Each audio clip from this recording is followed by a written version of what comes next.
Există demoni buni sau doar demoni îmblânziți? Dacă ai simțit vreodată că furia te controlează pe tine și nu invers, că ceva din tine urlă să iasă la suprafață și nu știi dacă să-i dai voie sau să-l înăbuși, atunci episodul acesta este pentru tine. Astăzi vreau să-ți arăt ce diferențiază oamenii care sunt distruși de propria intensitate de cei care o transformă în ceva care îi dezvoltă. Și cum putem învăța să trăim cu forțele din noi, care sunt atât de puternice, încât nu pot fi controlate prin voință. Ești la A trăi ca și cum ai ști. Un podcast care îți lansează astăzi întrebarea: cum vine asta? Demoni buni sau doar demoni îmblânziți? Întrebarea sună aproape paradoxal, pentru că demonii au căpătat o reputație exclusiv malefică în imaginarul nostru colectiv. Dar grecii antici vedeau lucrurile altfel, iar psihologia existențială contemporană le dă dreptate într-un mod care ne privește pe fiecare dintre noi.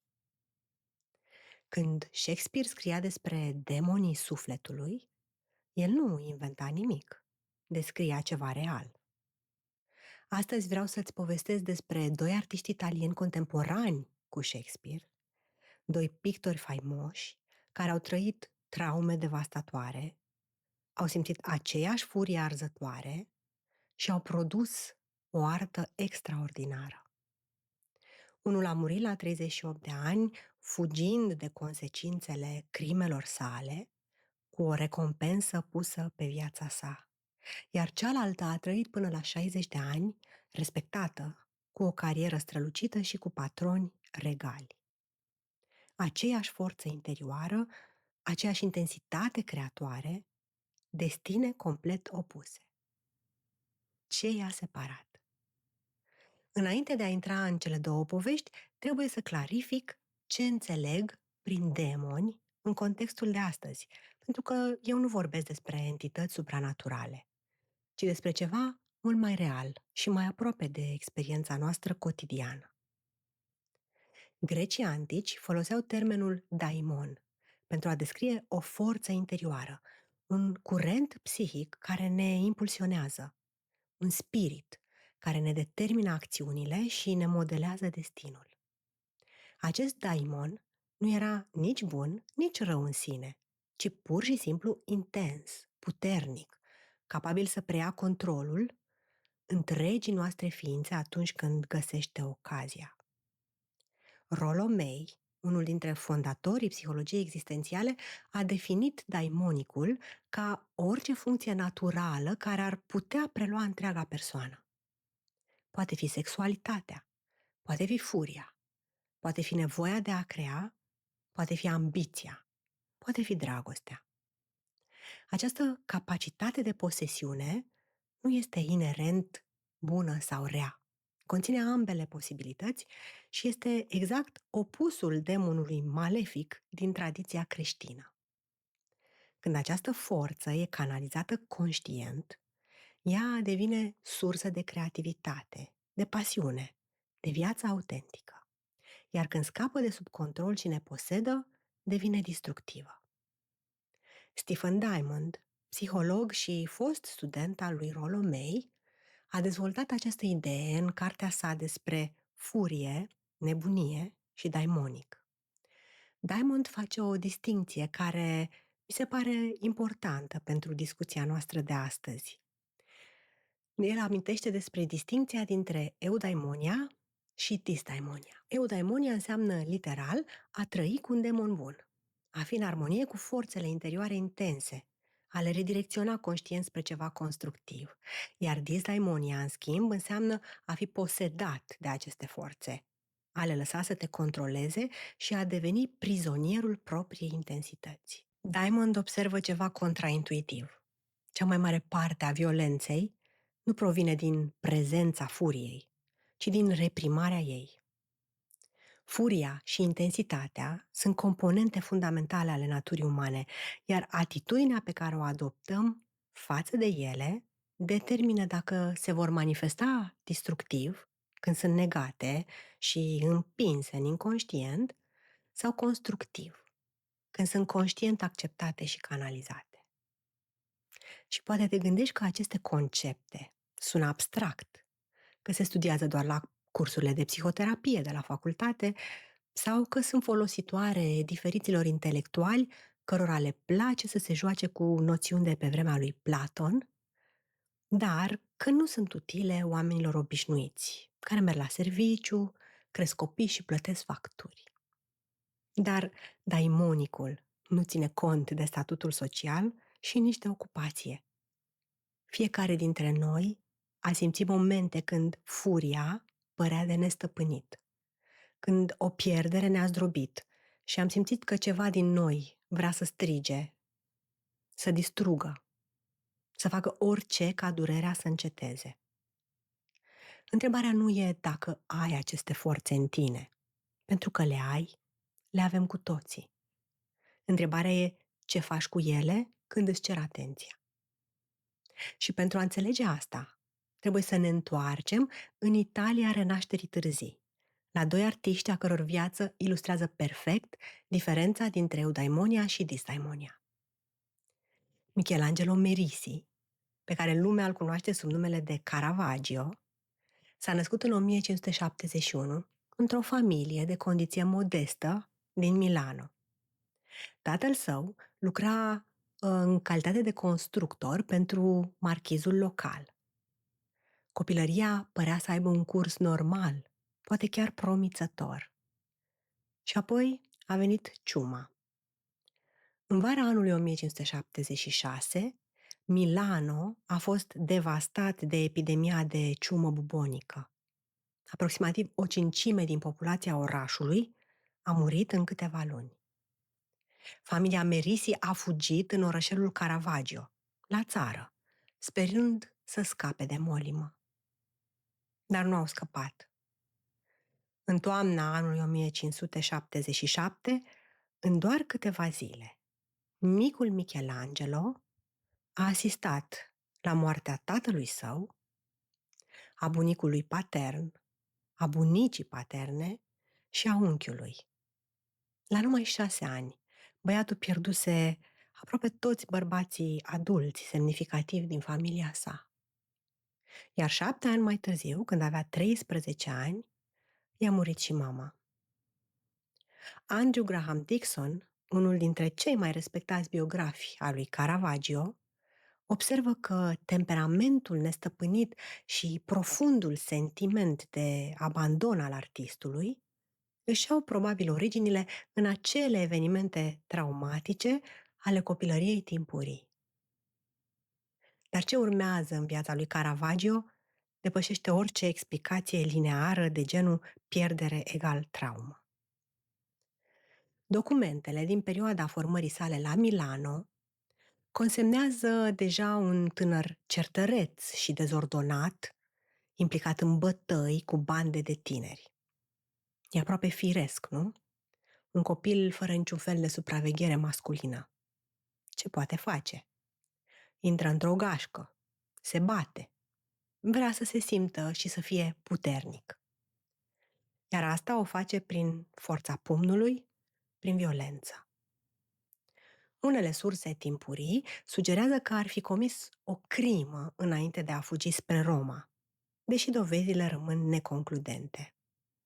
Desigur că el nu își petrece tot timpul pe străzi.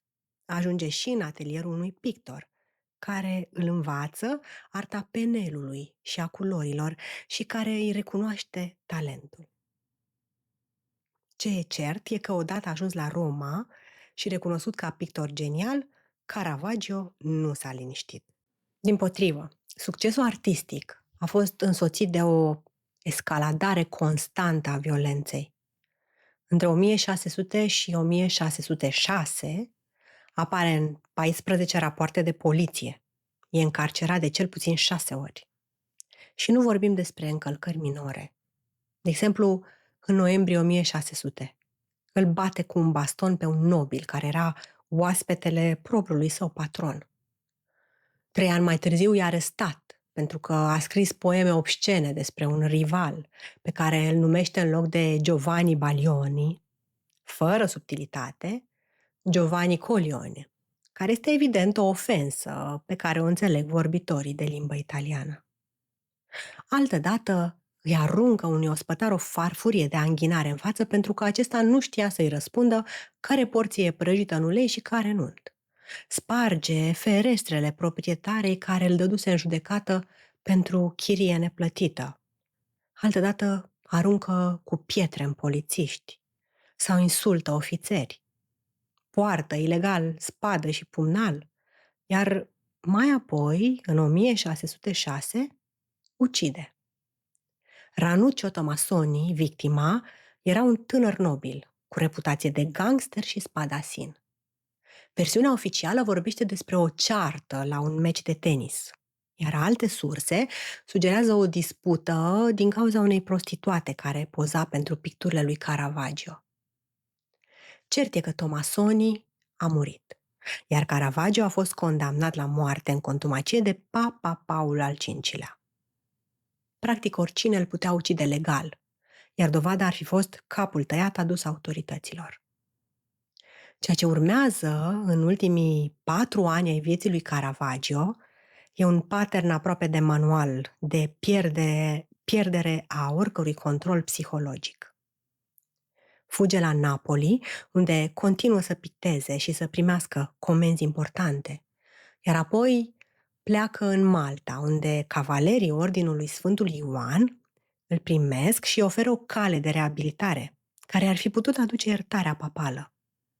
Și exact când lucrurile par să se îndrepte, el atacă pe unul dintre cavalerii seniori ai ordinului. E încarcerat într-o celulă, deasupra unei prăpăstii și evadează în circumstanțe inexplicabile. Dixon, biograful, observă o trăsătură psihologică interesantă. De îndată ce Caravaggio e acceptat de o autoritate, fie ea papa sau cavalerii din Malta, trebuie să facă ceva să strice totul, ca un defect fatal care nu îi permite să rămână în siguranță. Ultimii ani îi petrece dominat de un comportament paranoid, dormind îmbrăcat și înarmat, distrugându-și picturile la cea mai mică critică, fugind din loc în loc.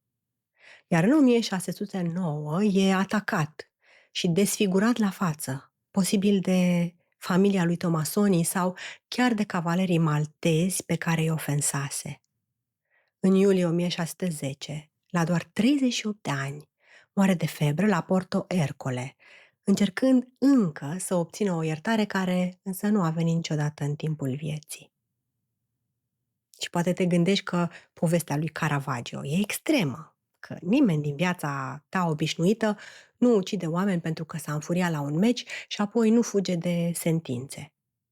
Dar eu cred că putem recunoaște elemente din această poveste complicată și în viața reală din lumea contemporană. Poate cunoști pe cineva care, exact când lucrurile încep să meargă bine, face ceva să le strice. Sau poate ai observat în tine momente când furia părea să te controleze. Când ai spus sau ai făcut lucruri pe care le-ai regretat imediat. Când o parte din tine parcă voia să strice exact ceea ce construisești. Eu, în mod cert, am făcut-o. Daimonicul lui Caravaggio, daimonicul meu și daimonicul tău provin din aceeași sursă. Diferența este una de grad și de direcție, dar nu de natură. Reține, te rog, această poveste ca pe un exemplu de disdaimonia. Acum vreau să trecem la cealaltă poveste, tot reală, la biografia unei artiste. Artemisia Gentileschi s-a născut în 1593, la 22 de ani după Caravaggio, la Roma. Tatăl ei, Orazio Gentileschi, era pictor și, ironia sorții, prieten și colaborator al lui Caravaggio. Prima pictură cunoscută a Artemisiei, realizată în adolescență, repovestește o scenă din Vechiul Testament, din cartea lui Daniel, Suzana și bătrânii. O tânără evreică e spionată în timp ce face baie de 2 bătrâni lacomi care încearcă să o șantajeze pentru sex. Iar când ea refuză, ei o acuză pe nedrept. Dar în final, adevărul iese la iveală și bătrânii sunt condamnați pentru faptele lor. Observăm că violența sexuală apare ca o temă premonitorie pentru Artemisia în această primă pictură care îi aparține în mod documentat, este semnată de ea și tatăl ei o menționează ca aparținându-i fiicei lui. Deși cel mai probabil este o pictură comandată, cum era firesc în epocă, nu este o temă liberă aleasă de Artemisia. Și totuși eu spun că este cumva premonitorie. De ce? Pentru că un an mai târziu avea să trăiască ea însăși un eveniment de viață asemănător cu ceea ce pictase. Tatăl ei angajase pentru ea un profesor particular, un pictor pe nume Agostino Tassi, foarte faimos în epocă și foarte bine conectat. În 1611, când Artemisia avea încă 17 ani, Tassi a violat-o. Ce a urmat a fost un proces de 7 luni în care Artemisia a fost forțată să-și povestească trauma în detaliu, în public. A fost examinată de moașe pentru a verifica deflorarea recentă. Și cel mai înfiorător a fost torturată cu niște instrumente numite sibile, niște instrumente foarte periculoase pentru o artistă care își folosea mâinile și degetele pentru a picta. Sibilele acestea erau niște sfori înfășurate în jurul degetelor și care erau strânse progresiv, distrugând țesuturile și afectând, desigur, oasele, pentru a verifica, se considera atunci, dacă spune adevărul. În epocă se credea că prin astfel de torturi se poate stabili dacă cineva spune sau nu adevărul, iar Artemisia și-a menținut mărturia. Prin urmare, Tasia a fost condamnat, dar sentința nu a fost niciodată executată. Pentru că era bărbat și mai mult datorită poziției lui sociale, fiind protejat chiar de papă. Până aici, traumele Artemisiei și ale lui Caravaggio par comparabile în intensitate. Poate chiar trauma Artemisiei e mai aproape în timp și mai umilitoare public. Dar ceea ce urmează sunt traiectorii complet diferite. Să nu ne imaginăm că Artemisia s-a consolat cu situația și a trecut cu vederea întâmplarea și asta a fost. Nu. Furia și suferința au pus stăpânire pe ea. S-a simțit trădată de tatăl ei. Și-a părăsit casa, a plecat singură în lume, a visat să se răzbune pe Tasi, pe judecător și pe întreaga lume. Daimonul a pus stăpânire și pe ea. Dar Artemisia nu a atacat pe nimeni în viața reală. Nu a spart ferestre, nu a aruncat cu farfurii, nu a scris poeme obscene despre Tasi. În schimb, a făcut altceva. A continuat să picteze. Dacă ne uităm cu atenție la una dintre faimoasele ei picturi, cea care înfățișează imaginea din Vechiul Testament în care o evreică îi taie capul unui general asirian pentru a salva orașul asediat, observăm ceva extrem de interesant. Judith, din picturile Artemisiei, are chipul pictoriței, iar Holofernes, cel decapitat, este, după consensul istoricilor de artă, exact chipul lui Tasi. Mai mult, ea a pictat 2 tablouri cu Judith și Holofernes, unul chiar în timpul procesului și al doilea la aproape un deceniu după. Cel de-al doilea tablou fiind mai elaborat, furia fiind mai procesată, detaliile sunt mai multe, referitoare la rochie, la brățări și la alte detalii mai complexe care arată o artistă la maturitate, care nu se centrează doar pe emoție, dar și pe complexitatea imaginii. Un psihiatru care a analizat opera Artemisiei observă ceva important. Nu ar trebui să subestimăm rolul furiei în picturile ei. Nu doar împotriva lui Tasi, ci și, cum spuneam, împotriva tatălui ei, care nu a protejat-o. Să nu uităm, violul a avut loc în atelierul tatălui ei. Dar și împotriva judecătorilor care au torturat-o, în general împotriva întregului sistem care o condamnase să fie victimă. Furia ei era mai largă decât un singur bărbat. Pe de altă parte, un istoric de artă ne avertizează să nu reducem aceste picturi la psihoterapie vizuală. Ceea ce face Artemisia e mai subtil. Ea transformă trauma privată în simbol public, acceptabil social.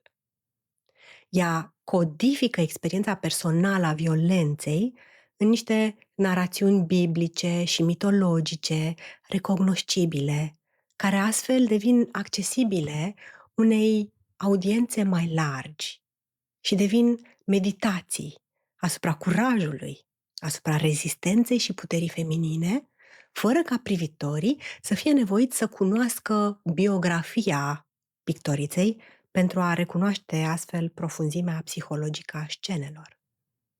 Este, într-un fel, justiție poetică, o expresie imaginativă a răzbunării care îi se cuvenea. Însă aceste două picturi nu au exorcizat demonul din Artemisia, nici nu aveau cum. Acest demon a rămas activ și dacă ne uităm longitudinal în lucrările ei, observăm că Artemisia a început să creeze imagini de o intensitate uluitoare ale femeilor puternice din mitologie și din Biblie.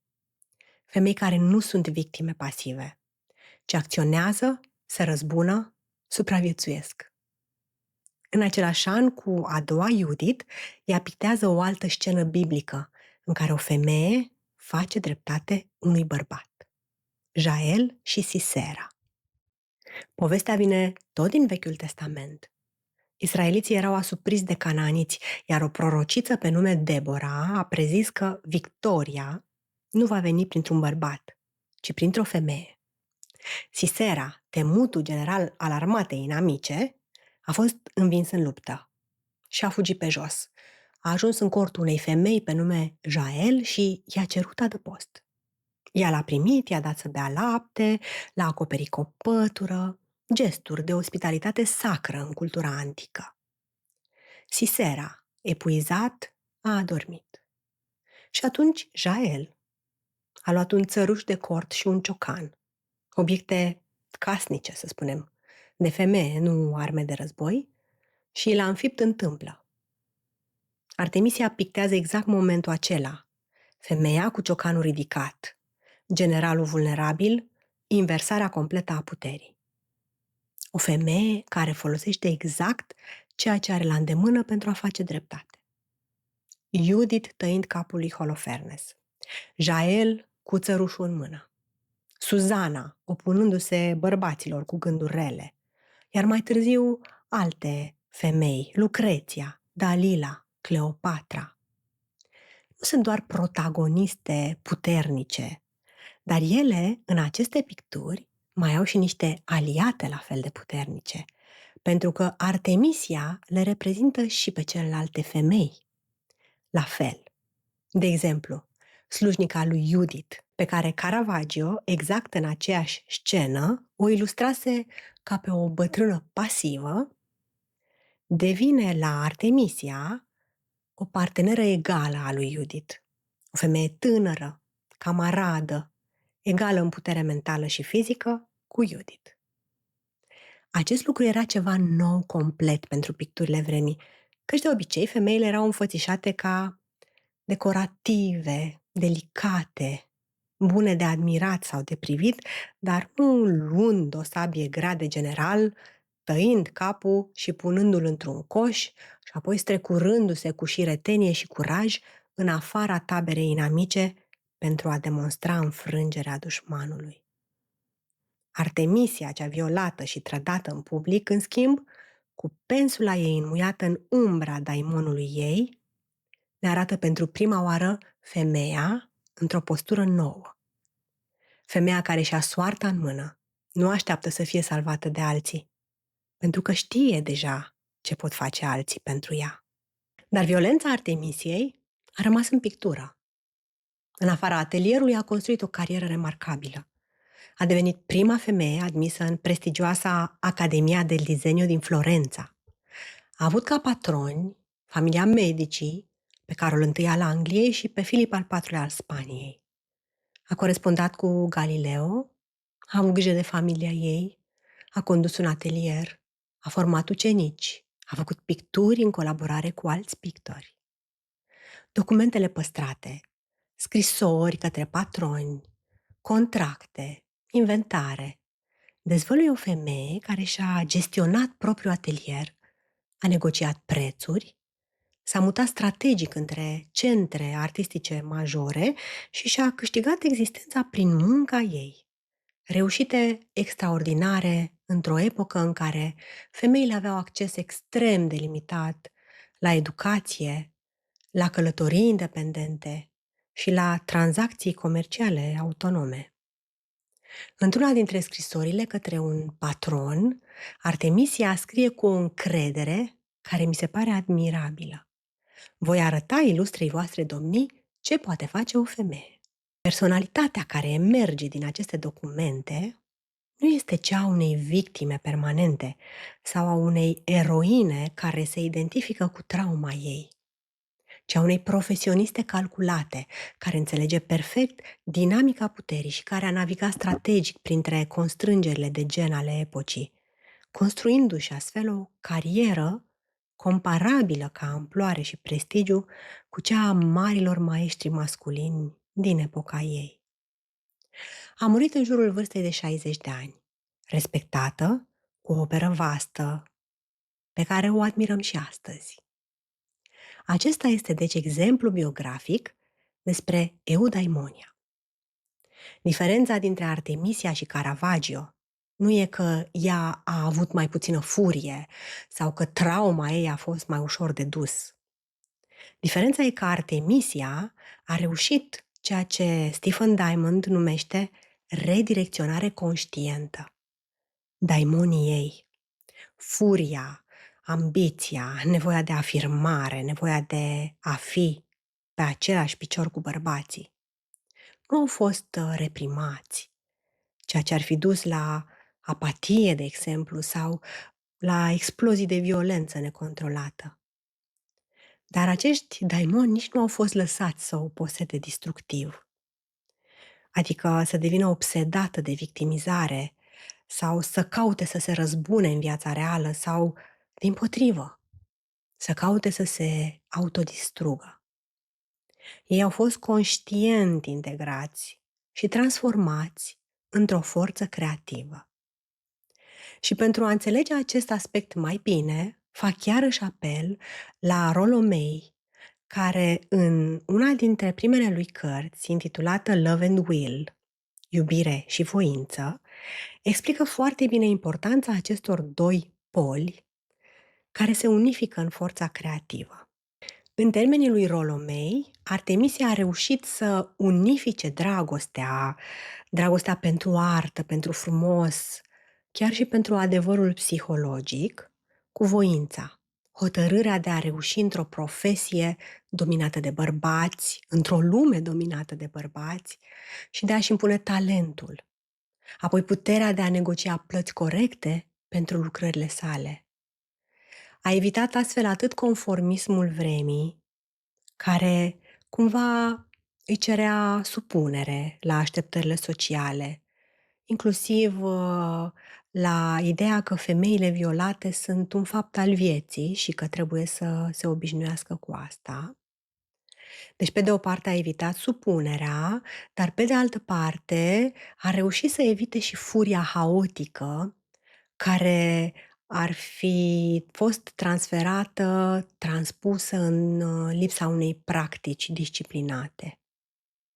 Furia, durerea, umilința, nevoia de răzbunare, toate aceste forțe daimonice au existat în ea la fel de intens ca în Caravaggio, dar le-a canalizat în artă, nu în viața cotidiană.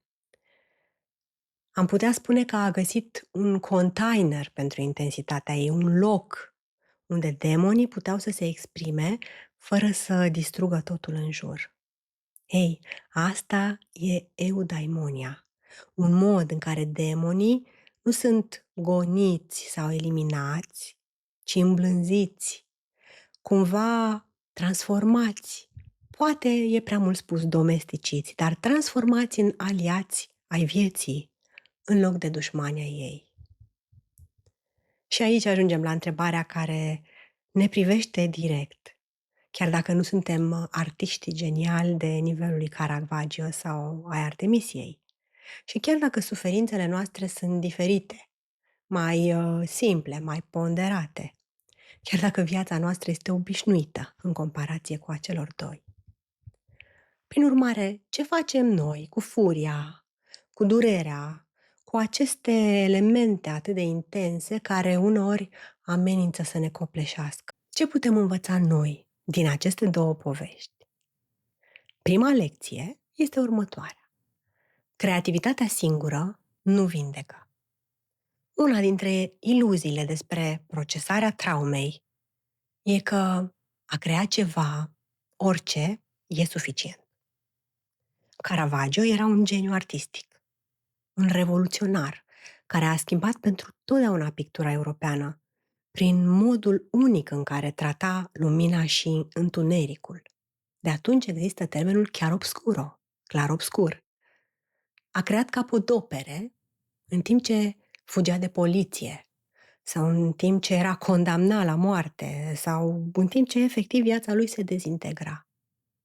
Era creativ, era genial, dar creativitatea lui nu l-a salvat, pentru că nu era integrată.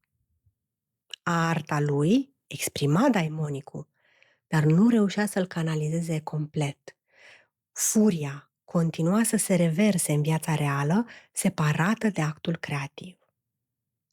Pentru tine, pentru mine, asta înseamnă că nu este suficient să avem o preocupare creativă, un hobby, să scriem într-un jurnal ocazional sau să facem sport când suntem stresați.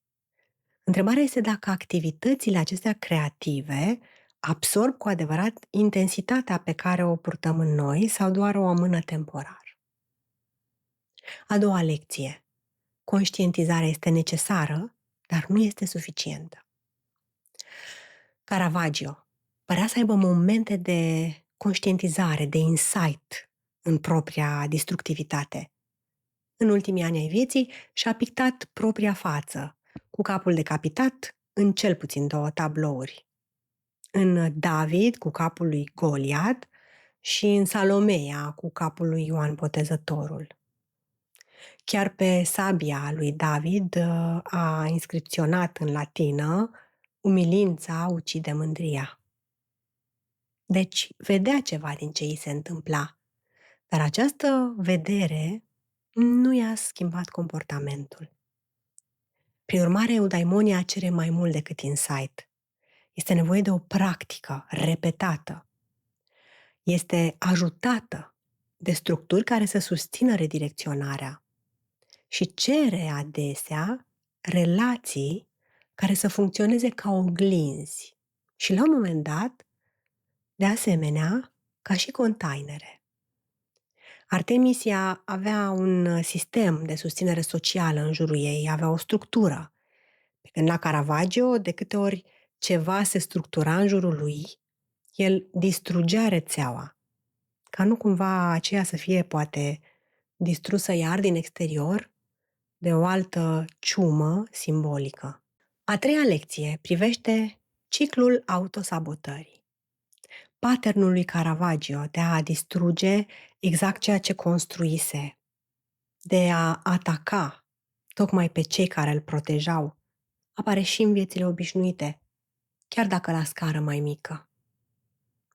Poate recunoști la cineva din viața ta tendința de a provoca un conflict exact când relația devine prea intimă sau de a pleca de la serviciu exact când urmează provocarea sau de a abandona un proiect creativ exact când începea să prindă formă.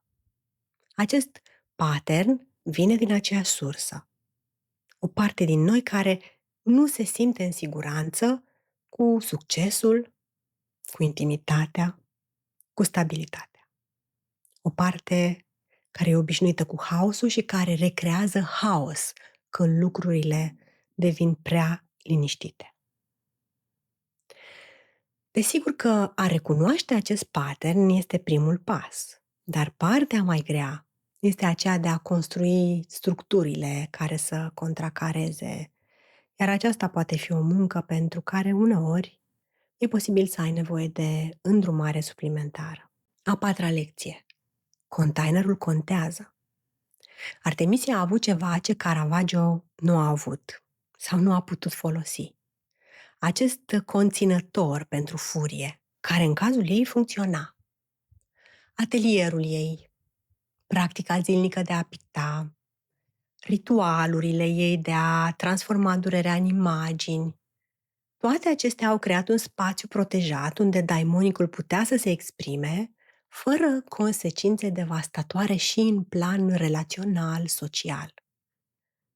Pentru tine sau pentru mine, containerul poate fi scrisul, sau muzica, sau grădinăritul, sau poate fi mersul pe jos în natură.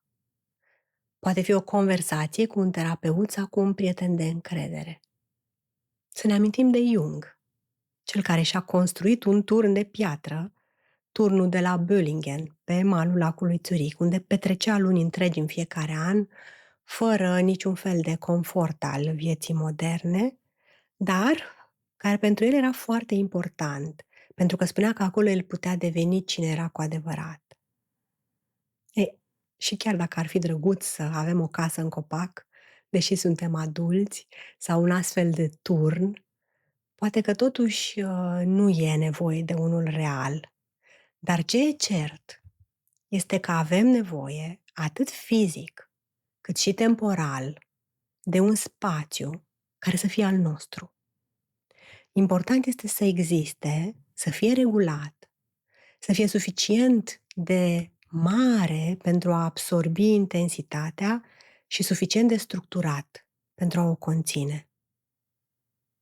Revin la întrebarea de la început. Există demoni buni sau doar demoni îmblânziți? Poate că formularea corectă e că demonii nu sunt nici buni, nici răi în sine.